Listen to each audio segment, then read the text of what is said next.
நல்லது ஆண்டி. அடுத்ததாக வந்து நான் உங்கள்கிட்ட கேட்க விரும்புகிறது, நீங்கள் இப்போ நிறைய இடத்துல ஊழியம் செய்திருக்கிறீங்க.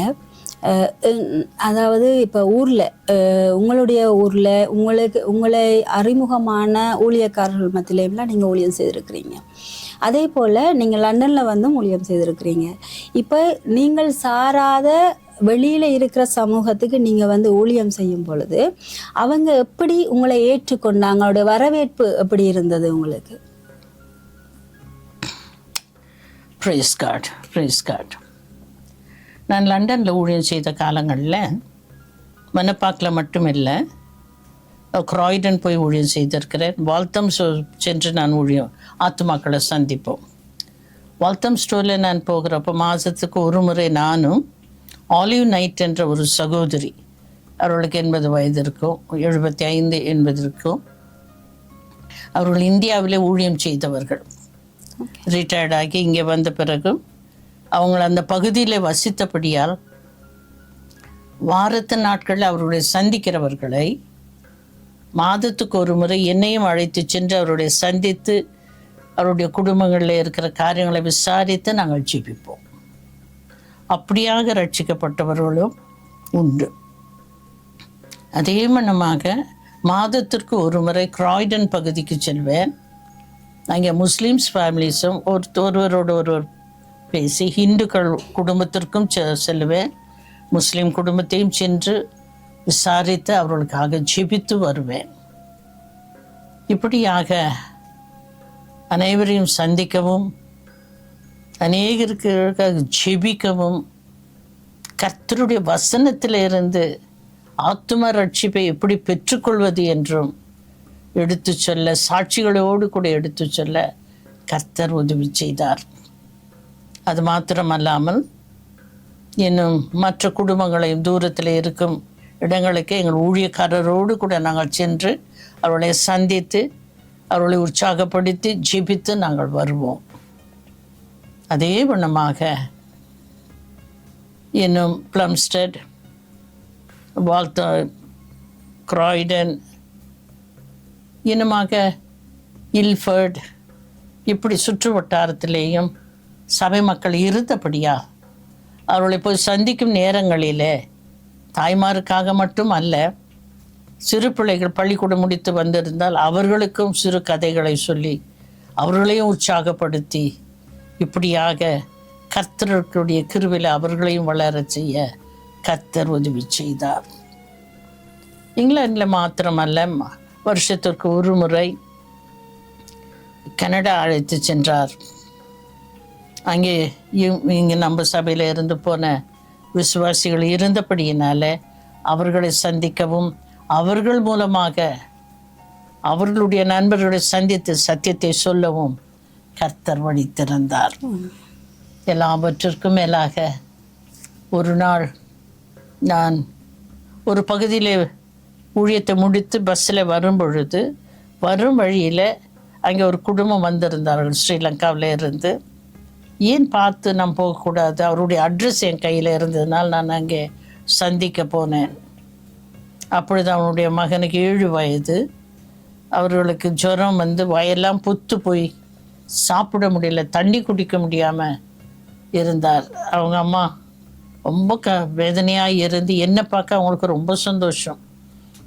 நான் அப்போ தான் அந்த பீச்சஸ் என்ற ஒரு பழம் வந்திருந்தது, அதையும் வாங்கி கொண்டு தான் நான் போயிருந்தேன். அப்போ அவங்க சொன்னாங்க, பாலா சாப்பிடவே மாட்டேன்றாரு, நீங்கள் சொல்லுங்க ஆண்டி. நாங்கள் சிஸ்டர் என்ன. அப்போ நான் சொன்னேன், இந்த பழத்தை எடுத்து, இந்த பீச்சஸ் ரொம்ப நல்லா இருக்கு, கட் பண்ணி கொடுங்க, நாங்கள் 2 பேரும் சாப்பிட்றோம் அப்படின்னு சொல்லி அதை கட் பண்ணி கொடுக்க, எதையுமே சாப்பிடாத பிள்ளை அதை சாப்பிட ஆரம்பிச்சிச்சு.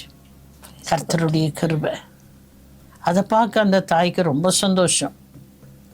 உடனே என்ன பண்ணாங்க, ஹிந்துஸ் உடனே என்ன சொன்னாங்க, சிஸ்டர் நீங்கள் அப்படியே பேசிட்டு இருங்க, நான் கொஞ்சம் இடியப்பம் செய்துடுறேன், பிள்ளைய சாப்பிட வச்சுட்டு போங்க. நான் சொன்னேன் சரி.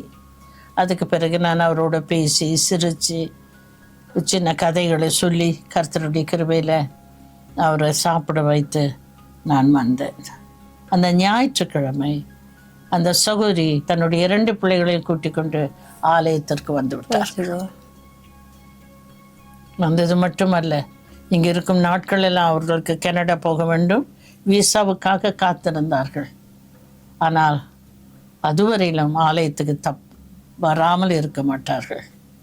அது மாத்திரமல்ல, இங்கே வந்து சென்ற பிறகு விசா கிடைத்து கனடா போன பிறகும் அங்கே போனதும் என்ன செய்திருக்கிறார்கள், அங்கே ஒரு சபையை தேடி ஆலயத்துக்கு போயிருக்கிறார்கள். அப்படியாக சென்று அவர்களுக்கென்று ஒரு வீடு வாங்கின பொழுது அந்த வீட்டிலே முதல் கனி தரும் செடி வைத்தது அந்த பீச்சஸ் மரம். கர்த்தருடைய நாமம் மகிமைப்படட்டும். ஞாபகம். ஆனால் இன்றும் ரட்சிக்கப்பட்டவர்களாக, மகளும் ரட்சிக்கப்பட்ட மகளாக பிள்ளைகளோடு கூட சந்தோஷமாக கனடாவில் இருக்கிறார்கள். அப்படியாக பாரத்தோடு அல்ல, இன்னும் வேதனையோடு அல்ல, சந்தோஷத்தோடு கூட என் பிள்ளை, என் குடும்பம் என்று நாம் அவர்களுக்கு போய் சத்தியத்தை சொல்லி ஆத்துமாக்களைக்காக நாம் ஜெபிக்கும் பொழுது கர்த்தர் அங்கே அற்புதம் செய்கிறார். அந்த அற்புதத்தை கண்டு இன்று தாயும் மகளும் பேர பிள்ளைகளுமாக கர்த்தருக்கு சாட்சிகளாக கனடாவில் ஜீவித்து கொண்டிருக்கிறார்கள். கர்த்தருடைய நாமம் மகிமைப்படட்டும்.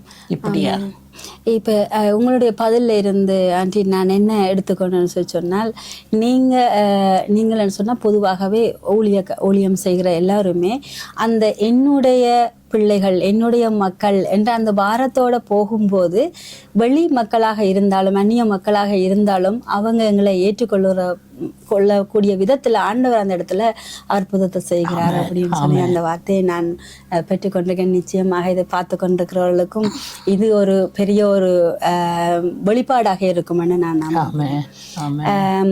இதே போல ஆண்டி, இப்போ நான் உங்கள்கிட்ட என்ன கேட்க விரும்புகிறேன்னு சொன்னால், நாங்கள் 2 விதமான ஊழியம் செய்கிற பெண்களை பார்க்கலாம். ஒன்று வந்து திருமணமாகி கணவரோடு இருக்கிற ஊழியக்காரர்கள் இருக்கிறார்கள். அடுத்தது திருமணம் ஆகாமல் ஊழியம் செய்து கொண்டிருக்கிறவர்கள், அல்லது கணவனை இழந்து ஊழியம் செய்து கொண்டிருக்கிறவர்கள், அதாவது தனியாக பெண்களாக ஊழியம் செய்கிறவர்கள் இருக்கிறார்கள். இப்போ நான் இந்த கேள்வி நான் 2ஆவே பிரித்து கேட்குறேன் ஆண்டி. முதலாவது, கணவன் மனைவியாக இருக்கக்கூடிய ஊழியக்காரர்களே அந்த பெண்களுக்கு நீங்கள் என்னத்தை சொல்ல விரும்புங்க? ஏன்னு சொன்னால், நான் இந்த கேள்வி எப்படி கேட்குறேன்னு சொன்னேன் ஆண்டி, ஏற்கனவே ஊழியம் செய்து பெரிய அளவில் ஊழியம் செய்து கொண்டிருக்கிறவர்களை பற்றி அல்ல.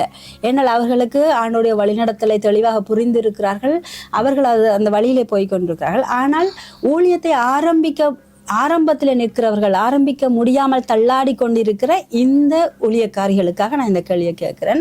அதாவது ஹெசிடேஷன்ஸோடு இருக்கிறாங்க, இன்னும் இதை எப்படி செய்கிறது என்று. அதாவது திருமணமான குடும்பமாக இருக்கக்கூடிய ஊழியக்கார பெண்களுக்கு, இப்படிப்பட்ட பெண்களுக்கு நீங்கள் என்ன சொல்ல விரும்புகிறீங்க? கர்த்தருடைய நாமம் மகிமைப்படட்டும். வேதத்திலே நாம் பார்க்கும் பொழுது ஆக்கிலா பிரிஸ்கில்லா பார்க்கிறோம். இருவரும் ஊழியம் செய்தார்கள். ஆனால் அவருடைய கதை உங்களுக்கு தெரியும் என்று நினைக்கிறேன். ஆக்கிலா ஒரு வேலைக்காரனாகத்தான் அந்த வீட்டில் இருந்தார். ஆனால் ஒரு வாய்பத்துக்கு இங்கே சென்று வரும் பொழுது பிரிஸ்கிலால் என்ன பண்ணுறாங்க, கடலில் விழுந்துடுறாங்க. அந்த நேரத்தில் என்ன நடக்குது, தான் வேலைக்காரன்றதும் மறந்துட்டு ஆக்கிலா கடலில் குதித்து பிள்ளைய காப்பாற்றிட்டார், 7 வயசு பிள்ளைய. அப்படியாக அங்கே வளர்ந்து வர்ற நேரத்தில் தாய் தாப்பம் போய் மறைச்சிடுறாங்க. ஆனால் கூடவே வளர்ந்து தன் ஜீவனை காப்பாற்றின ஆக்கிலாவை பிரிஸ்கிலால் என்ன செய்கிறாங்க, திருமணம் செய்கிறாங்க. திருமணம் செய்து 2 பேருமே ஊழியம் செய்கிறாங்க. ஏன்னா சத்தியத்தை அறிந்தபடினால. அப்படியாக அவங்க செய்யும் பொழுது வீட்டில் வந்த பெண்களுக்காக பிரிஸ்கிலால் ஊழியம் செய்தாலும் ஆக்கிலா என்ன செய்திருந்தார், டென்ட் மேக்கிங்கு மார்க்கெட்டில் தான் செய்துன்னு இருந்தார். அப்போ மார்க்கெட்டில் அவர் டென்ட்டுங்களை செய்து விற்றுட்டு இருக்கும் பொழுது அங்கே வர்றவங்களுக்கு அவர் சத்தியத்தை சொன்னார். அப்படியாக சத்தியத்தை சொன்ன நாட்களில் தான் பவுல் அப்போஸ்தலன் அங்கே போகிறார். அவருக்கும் எப்படி ஊழியம் செய்ய வேண்டும் என்றும், எந்த விதத்திலே நாம் மற்றவர்களோடு ஈடுபட வேண்டும் என்றும் அவர்கள் சொல்லி கொடுத்து சில காலம் பவுல் அப்போஸ்தலனும் அவர்களோடு இருந்தார் என்று நாம் அப்போஸ்தலர் நடவடிக்கைகளிலே பார்க்கிறோம். அப்படியானால் திருமணமான புதிதிலேயும் உனக்குத்தானே ஊழியம் நீ செய் அல்ல, அப்படி அல்ல. தனியாக போய் ஊழியம் செய்ய முடியாது, ஏன்னா வயதும் சரியில்லை. ஆனால் கணவரும் மனைவியுமாக அக்கிலா பிளஸ்கிலா இருவருமாக சென்று ஊழியம் செய்தது போல இந்நாட்களில் இருவரும் இணைந்து செய்ய வேண்டும். ஏன் சொன்னால் வீண் பழி வராது, வீண் பழி வராது. இரண்டாவது, இருவருமாக மனைவி சொல்லும் ஒரு காரியத்துக்கு கணவரும் இசைந்து போவார். இல்லை என்றால் என்ன சொல்ல, பிள்ளைங்களை ஏன் கிட்ட விட்டு இவங்க ஊழியத்துக்கு போயிடுறாங்க, இது என்ன ஊழியமா, இப்படியா கர்த்தர் சொன்னார்? வாக்குவாதம், கர்த்தருடைய நாமம் தூஷிக்கப்படும். ஆனால் கர்த்தர் என்ன சொன்னார்? ரெண்டு பேரை தான் அனுப்புனார் ஊழியத்துக்கு, தனியாக யாரையும் அவர் அனுப்பல. அப்படியாக இருக்கிறபடினால திருமணத்திலிருந்தே, இன்னும் சொல்ல போனால் திருமணம் நிச்சயமாகும் பொழுது இப்போ எல்லாரும் பேசுகிறாங்க. அப்போ சொல்ல, என்ன இப்படி கர்த்தர் அழைச்சிருக்கிறார், நீங்கள் என்னோட இணைஞ்சு ஊழியம் செய்வீங்களா?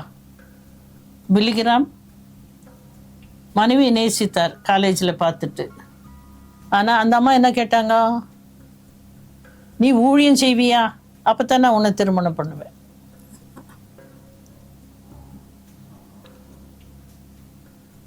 அவர் நல்லா இருக்கிறார் அப்படி அது இல்லை, நீ ஊழியம் செய்கிறதா நான் உன்னை திருமணம் பண்ணுவேன். இப்போ எங்கள் பாஸ்டர் எபினேசர் திருமணம் பண்ணியிருக்கிறது அந்த சிஸ்டர் மலையாளி தான். ஆனால் அந்த ப்ரொபோசல் வர்றப்பா சிஸ்டர் கேட்டதுன்னா, நீ ஊழியம் செய்வேன், நான் என்ன ஊழியத்துக்கு ஒப்பு கொடுத்துக்கிறேன். இன்னைக்கு 2 பேரும் ஊழியம் செய்கிறாங்க, ரிட்டையர்ட் ஆகிட்டாங்க, பேர பிள்ளைங்க. இன்னைக்கு அவங்களுடைய ஒரு மகனும் கனடாவில் ஊழியத்தில் இருக்கிறார், பாப்டிஸ்ட் சர்ச்சில். அதுதான் அவங்க தான் செய்யணும், நான் இல்லை. இல்லை இல்லை இல்லை, 2 பேரும் இணையணும், இணைஞ்சு நம்ம ஊழியம் செய்யணும். இப்போ வேலை செய்யலாம். அப்போ விசிட்டிங் போகிறப்போ சாயங்காலத்தில் ஹஸ்பண்ட் வந்த பிறகு 2 பேரும் சேர்ந்து ஒரு குடும்பத்தை போய் விசிட் பண்ணலாம். அப்போ அவங்களுக்கும் நல்லதையே, அந்த வீட்டில் இருக்கிற கணவர் ரட்சிக்கப்படலைன்னா அவர் சத்தியத்தை சொல்லலாம், நீங்கள் சகோதரியோடு பேசலாம். இப்போ நான் விசிட்டிங்க்கு போகிற காலத்தில் சின்ன பிள்ளைங்களுக்கு ஏதாவது கொஞ்சம் அந்த பைபிள் சொசைட்டியில் இருந்து கலர் போடுறது கார்டு அது இது இருக்கும், அதெல்லாம் எடுத்துகிட்டு போவேன். அவங்க கையில் அதை கொடுத்துட்டு தாய்மாரோடு பேசுவேன். அப்படியாக நாம் செய்யும் பொழுது உண்மையாகவே நாம் யாருக்கும் தடையாக இல்லை. பிள்ளைங்களும் நம்மளை பார்த்து பயப்பட வேண்டியதில்லை. ஐயோ அப்பா இந்த அம்மா வந்துட்டாங்க, இனி நம்மளுக்கு ஒன்றும் கிடைக்காது அம்மா கிட்ட சொல்ல மாட்டாங்க. அதுபோல் அவர்களுக்கு வேண்டியதையும் கொடுத்து, கைவேலையும் கொடுத்து அவங்க அமைதியில் இருப்பாங்க. தாய்மார் நம்ம சொல்கிறதை கேட்டு கர்த்தரை ஏற்றுக்கொள்வாங்க. ஆமென். சந்தோஷம் ஆண்டி. இப்போ இதில் நான் எடுத்துக்கொண்ட விஷயம்னு சொன்னால், கணவன் மனைவி 2 பேருமே இணைந்து அந்த ஊழியத்தை செய்ய வேணும். திருமணமானவர்கள் கணவனாய் இருந்தாலும் அவர் ஊழியத்துக்கு அழைக்கப்பட்ட ஒரு இருந்தால், மனைவி கட்டாயம் அதற்கு தானும் சேர்ந்து ஊழியம் செய்ய வேண்டியவர்களாக இருக்கிறன்னு சொன்னால், கணவனை தனியாக ஊழியத்தில் விடாமல் அவர் இணைந்து அவரோடு சேர்ந்து அவருக்கு உதவியாக ஊழியத்தில் இருக்கணும். அதே போல் மனைவி ஊழியம் செய்யும் பொழுதும் கணவனுடைய அந்த ஒத்துழைப்பு இருக்க வேண்டும் என்றதை நான் இதிலிருந்து எடுத்துக்கொண்டேன். இப்ப ஏற்கனவே திருமணமான ஊழியம் செய்கிற பெண்களுக்கு நீங்க ஒரு அட்வைஸை கொடுத்துருக்கிறீங்க. அதே போல திருமணம் ஆகாமல் இருக்கிற பெண்கள் அல்லது ஆண் துணை இல்லாமல் இருக்கிற பெண்கள் என்று பொதுவாக சொல்லலாம். ஆண் துணை இல்லாமல் தங்களுக்கு ஊழிய அழைப்பு இருக்கிற பெண்களுக்கு நீங்கள் சொல்லக்கூடிய உங்களுடைய ஆலோசனை என்ன aunty? Praise God, praise God. ஆண் துணை இல்லாமல் ஊழியம் செய்வது. தேவனாகிய கர்த்தர் தான் அந்த சகோதரிகளுக்கு துணை. ஆத்தும சிநேகிதர், ஆத்தும மணவாளர், ஆத்தும நண்பர். அப்படி என்றால் அந்த சகோதரிகள் தங்களை முற்றிலுமாக கர்த்தருடைய கரத்தில் ஒப்பு கொடுக்கும் பொழுது, என்ன வந்தாலும் நம்புவேன், யார் கைவிட்டாலும் நான் பின் செல்வேன், எனது அருமை இயேசுவை என்ற நம்பிக்கை இருக்குமேயானால் தேனிலும் தேன் கூட்டிலிருந்து ஒழுகும் தெளிதேனிலும் மதுரமான அவருடைய அன்பை ருசித்திருப்பார்களே ஆகிய உலகத்தை திரும்பி பார்க்க மாட்டார்கள். எப்பேற்பட்ட சூழ்நிலைமை வந்தாலும் உலகத்திற்கு கண்கள் போகாது. ஒன்று. இரண்டாவது, 40 வயதானாலும் கூட அவர்களுக்கு பெரிய வயது இல்லை. அப்படியாக இருக்கும் பொழுது சில வாலிபர்கள் சில கேள்விகளை கேட்டுக்கொண்டு வரலாம். ஆனால்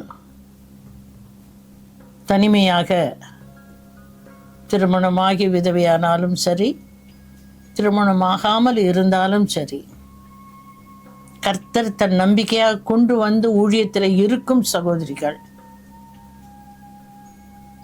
உலக ஞானத்தோடு பதில் கொடுக்க கூடாது. கேட்கும் கேள்விகளை நிதானித்தது மட்டுமல்ல, ஸ்தோத்திரத்தோடு கவனமாக கேட்டு வேதத்திலிருந்து அவர்களுக்கு பதில் கொடுக்க வேண்டும். ஏனென்றால் நான் வந்த புதுசில் லண்டனில் அப்படி சில காரியங்கள் நடந்தது.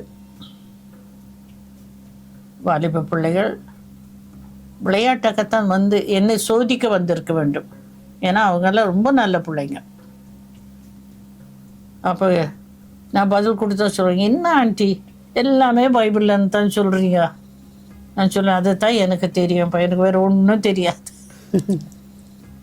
அதுக்கு பிறகு அவர்கள் வராமல் விட்டார்கள். அது ஒரு காரியம்.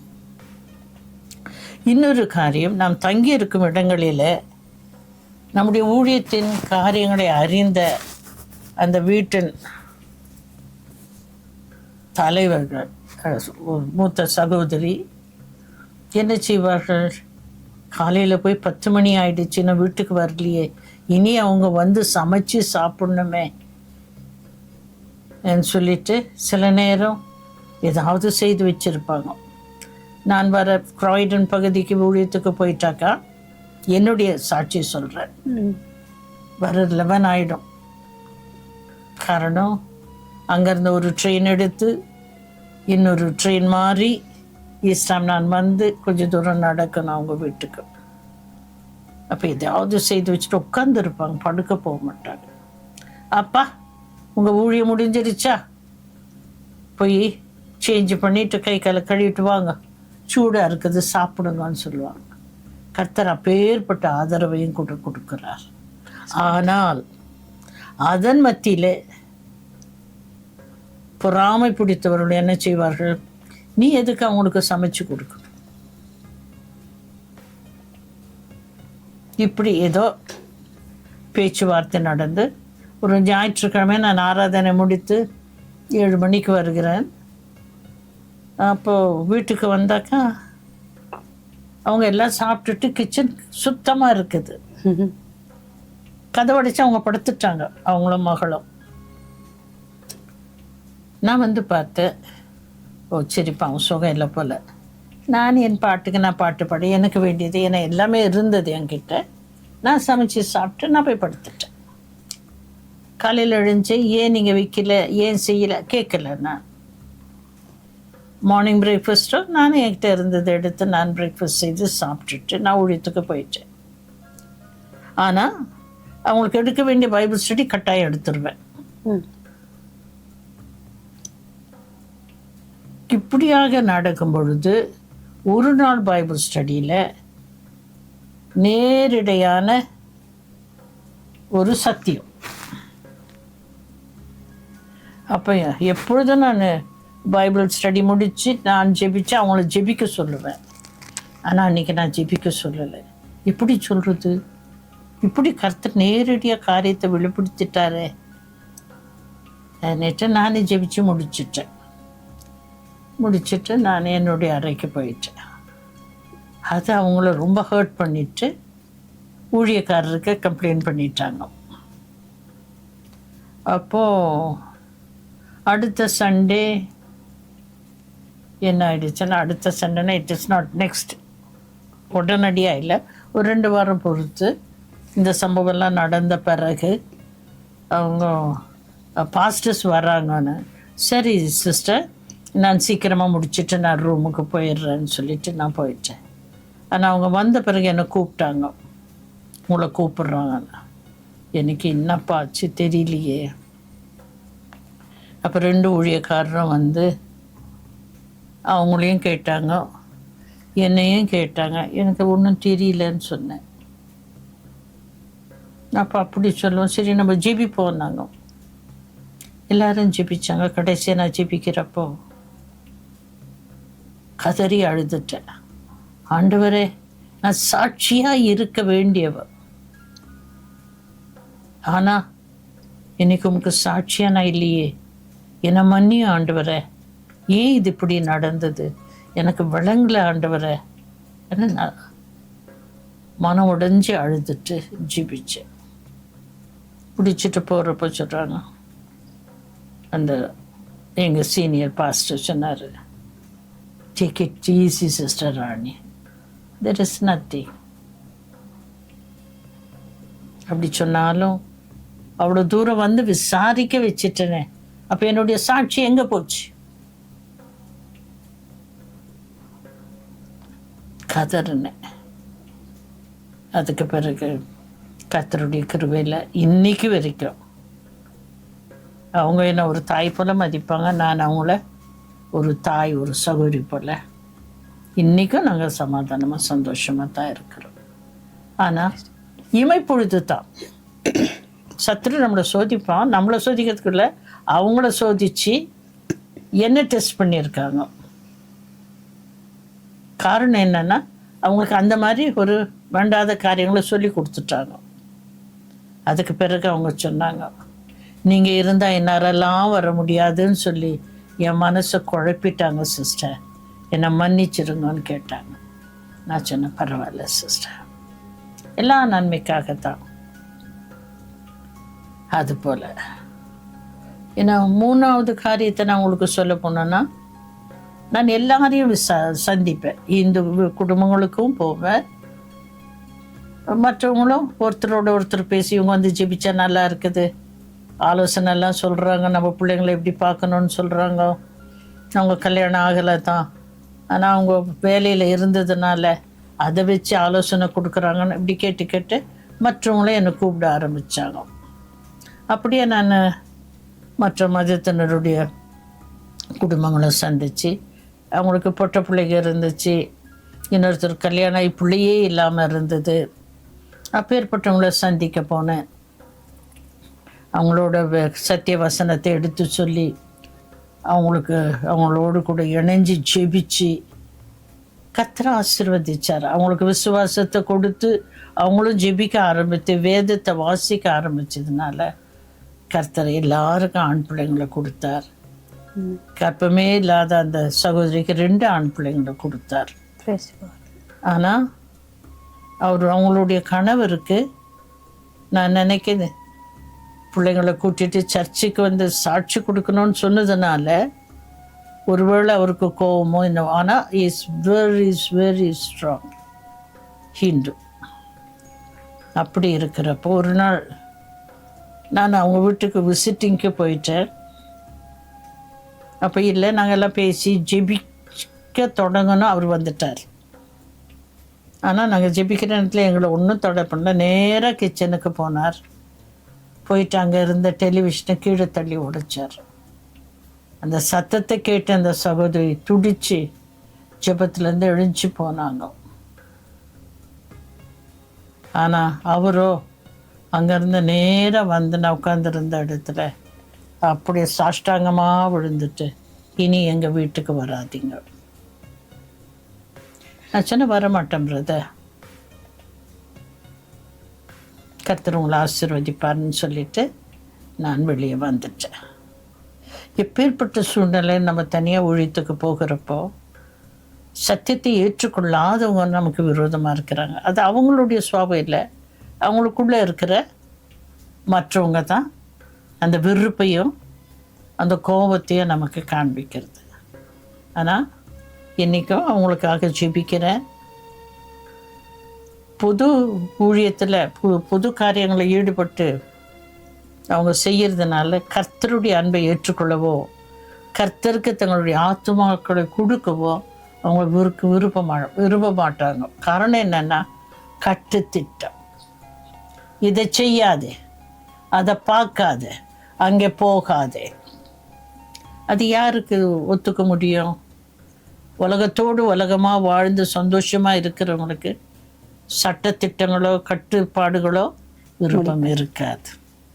ஆனால் நம்முடைய கடமையோ ஜெபம் ஜெபம் ஜெபம். ஆத்துமாக்கள் அழிந்து போகக்கூடாதுன்னு.